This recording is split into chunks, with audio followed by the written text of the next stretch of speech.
जय मां विंध्यवासिनी, हर हर महादेव। आप सभी का स्वागत है आपके अपने यूट्यूब परिवार फेसबुक पेज में। आज एक सत्य घटना आप सभी के समक्ष प्रस्तुत है। शादी विवाह के समय लोग अपने दुश्मनी सबसे अधिक निकालते हैं। घर में आवागमन पूरे तरीके से बेरोक टोक होती है। आपके जो शत्रु होते हैं इसी समय का लाभ उठा करके आपके घर में प्रवेश करते हैं और कुछ न कुछ तंत्र क्रियाएं कर देते हैं।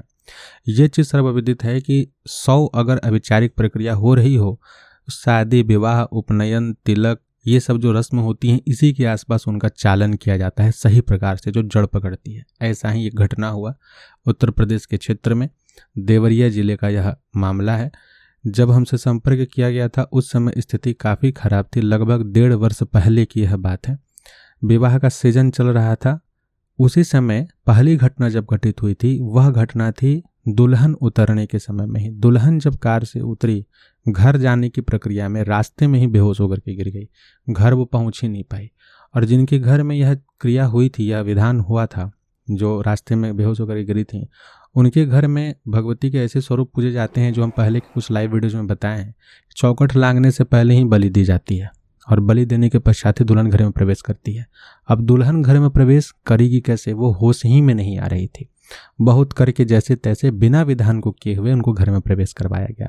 यानी आप देखिए, पहली गलती यहाँ करवा दी गई कि जो विधान है, उनके कुल का जो परंपरा है, वह वो जो भी चीज़ है उसको नहीं पूरा होने दिया गया। घर में जाने के पश्चात जो उनके घर की परेशानी मुख्य शुरू हुई, दूल्हे के जो पिताजी थे उनके शरीर के ऊपर आवेश आना, जो कि बुजुर्ग थे, काफ़ी बुजुर्ग हो चुके थे, 60-62 साल के व्यक्ति। जीवन में कभी उनको ऐसी घटनाएं नहीं उनके साथ घटित हुई हैं। जो बूढ़े हो चुके हैं अब उनके साथ ऐसी चीज़ हो रही है। वो कह रहे हैं कि उनकी मौसी उनके ऊपर आ रही, अलग परेशानी हो गई।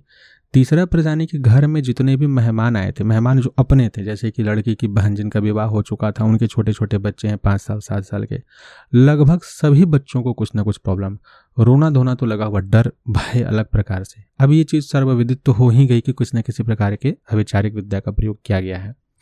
ये हमारे चैनल के रेगुलर व्यूअर्स थे, तो इन्होंने तुरंत उसी समय संपर्क किया था कि ऐसी ऐसी परिस्थिति हो रही है। अब सामान्य रूप से यहाँ पे जो किया जा सकता था, शादी विवाह का माहौल है तो बहुत ज़्यादा बृहद तो कुछ नहीं किया जा सकता था। तो नया विवाह होकर के आया है, बोले जितना समय है किसी की सहायता लीजिए आसपास का। आप स्वयं कैसे क्या कीजिएगा, परेशानी ज़्यादा होगा।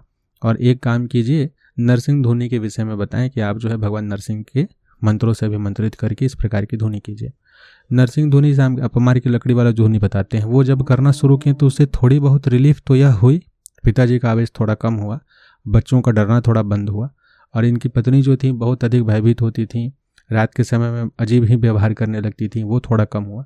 लेकिन मूल समस्या समाप्त नहीं हुई थी। किसी का सहयोग लिया गया आसपास के भगत का, उनके द्वारा यह बताया गया कि भैया शादी के समय में ही कुछ क्रिया की गई है, घर के भीतर प्रवेश कर चुकी है, इसलिए आपको पूरा जोत और निकारी वगैरह सब करवाना चाहिए घर पे। उन्होंने बात की, हमने कहा भाई करवा लो, रिस्क मत लो अभी। और उन भगत जी के माध्यम से उन्होंने सारी प्रक्रियाओं को करवाई, घर का बंधन इत्यादि करवाया, सब कुछ ठीक हो गया लगभग 2-3 दिन में। चूँकि ये चीज़ें बिल्कुल नई थी, अभी प्रभाव उतना अभी नहीं पड़ा था, हमने भी यही माना, सब कुछ नॉर्मल हो गया। लगभग 6 महीने के पश्चात पुनः इनके पिताजी के ऊपर में वही सवारी आना शुरू, वही प्रकार की परेशानी, घर में अलग लेवल की परेशानी, इनकी पत्नी जी की हालत खराब, इनकी भी स्वयं की हालत खराब।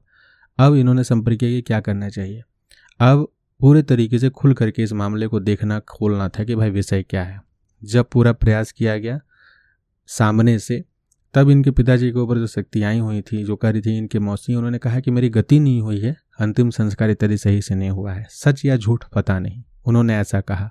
लेकिन जब इनके पिताजी होश में आए, उनसे पूछा गया तो यह कहा गया कि हाँ, उनकी एक तरीके से कहा जाए तो ससुराल में संदिग्ध परिस्थिति में मृत्यु हुई थी, पता भी नहीं है कि कैसे क्या हुआ था। तो उनके लिए गया जी में श्राद्ध इत्यादि की व्यवस्था कर दी गई, उनका सारा क्रियाक्रम हो गया। यह मान लिया गया कि हाँ, हो सकता है इनकी वजह से परेशानी हो रही हो। वो समस्या वहाँ उस दिन से समाप्त होगी, इनके पिताजी को फिर कोई परेशानी नहीं हुई। लेकिन इनकी पत्नी की समस्या दिन प्रतिदिन बढ़ती ही जा रही थी। वो थोड़ी सी डिस्टर्ब थी, धीरे धीरे वो इतनी ज़्यादा डिस्टर्ब हो गई कि किसी को पास नहीं आने देना, हमेशा उठपटांग जैसा बात बोलना, बात बात में झगड़ा करना, बहुत अधिक उत्तेजित हो जाना। रात्रि के समय में एक अलग ही प्रकार का उनका व्यवहार हो जाता था, जैसे हम लोग देखते हैं। ये सब चीज़ें अब बिल्कुल कहा जाएगा कि प्रैक्टिकली पॉसिबल नहीं है, लेकिन सामने ये सभी चीज़ें हो रही थी। उस समय माघ का महीना चल रहा था, लगभग माघ का नवरात्र बीत चुका था, चैत्र नवरात्र आने वाला था। होलिका के आसपास के समय उन्होंने संपर्क किया था, तब इन्हें एक रात्रि में बजरंग बाण की सिद्धि की विधि बताएं कि आप जो है होलिका की रात्रि में बजरंग बाण को सिद्ध कीजिए, और साथ में जो है हनुमान जंजीरा। तो हनुमान जंजीरा और बजरंग बाण की सिद्धि के लिए जो होलिका की पूर्णिमा की रात्रि होती है उस दिन पूरे रात भर जंजीरा और उससे पहले हनुमान बजरंग बाण का पाठ करना आरंभ कर दिए थे। कम से कम 11 दिन की साधना इनको करनी थी हनुमान जी के मंदिर में, जो विधि विधान है पूरे विधि विधान के साथ में उन्होंने आरंभ कर दिया। जब बजरंग बाण और हनुमान जंजीरा का पूरा अनुष्ठान इन्होंने अच्छे से पूर्ण कर लिया, उसके पश्चात इनकी प्रयोग विधि घर पे आरंभ करवाएं। हवनात्मक विधि भी, प्रयोग विधि भी, जो धूनी देनी होती है वो भी। प्रतिदिन सप्तधान्य या पंच अनाज की जो विधि है वो अगर की जाए घर पे, कितनी भी बड़ी अभिचारिक प्रक्षेपण की गई हो वो अवश्य टूटता है। तो उस समय प्रतिदिन जो है इनके घर पे हनुमान जी के नाम से, भैरव जी के नाम से और नरसिंह भगवान के नाम से 3 पंचअनाज का दीप बनवा करके सरसों के तेल में शाम के समय में प्रज्वलित करवाते थे। और साथ ही बजरंग बाण की धुनी, अपमार की लकड़ी के ऊपर जो धुनी होती है बजरंग बाण से पूरे घर में हनुमान जी का जंजीरा से पूरे घर में धुनी दिया करते थे। इसके साथ ही साथ में सुबह शाम दोनों समय में जल अभिमंत्रित करके परिवार के प्रत्येक सदस्यों को पिलाना और सभी के सर से उतारा करना, ये भी चीज़ चल रही थी क्योंकि समस्या सभी के ऊपर थोड़ी बहुत थी। ये चीज़ जब तीसरे चौथे दिन होना आरंभ किया गया शाम के समय में, इनकी पत्नी जी पूरी खेलने लगी। जब वो खेलना आरंभ की तो इन्होंने फ़ोन किया कि भैया ये तो पूरी तरीके से खेल रही हैं, कंट्रोल से बाहर हो गई हैं।